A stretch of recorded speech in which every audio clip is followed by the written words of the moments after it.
অনেক দিন আগের কথা।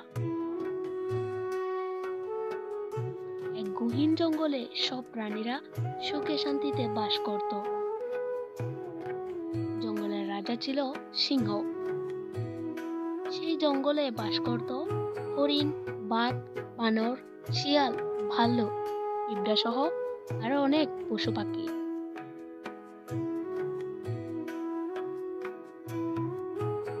বনের মধ্যে কোনো রকম অশান্তি ছিল না।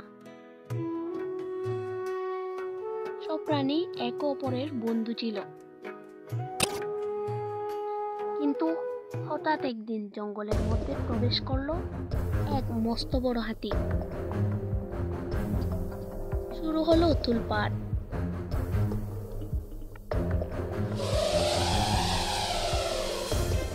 হাতিটা ছিল অনেক অহংকারী, বদমেজাজি। তার পায়ের আঘাতে পুরো জঙ্গল কেঁপে উঠত। বনের সব পশু পাখি তাকে ভয় পেত। কেউ তার পাশে ঘেঁষতে চাইত না। এভাবেই অশান্তির মধ্যে অনেক দিন কেটে গেল। দিন দিন হাতের অহংকার আরো বেড়ে গেল। সে নিজেকে বনের রাজা ভাবতে শুরু করলো। একটা হরিণকে তার শুলে ছড়ে আছাড় মারলো।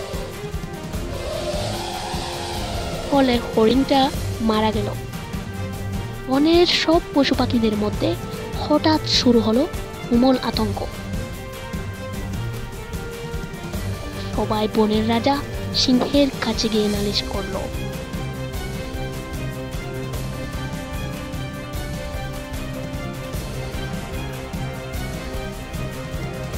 সিংহ বিকেলে সভা ডাকলো। যে আপনি আমাকে অনুসরণ করে তাড়াতাড়ি আসুন। এই বলে চালাক শিয়াল নদীতে ঝাঁপ দিল আর সাঁতার কেটে নদী পার হয়ে গেল। কিন্তু অহংকারী হাতিটা নদীতে নামার সাথে সাথে পা তলিয়ে গেল।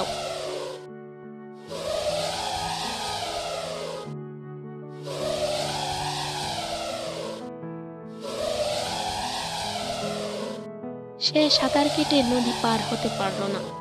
পানিতে আস্তে আস্তে ডুবে যেতে লাগলো।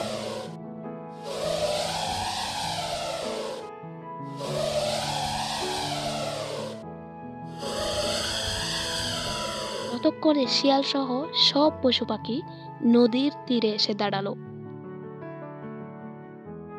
তখন কান্নার সুরে বলল, শিয়াল ভাইয়া, আমাকে বাঁচাও, আমি তো তোমাদের রাজা।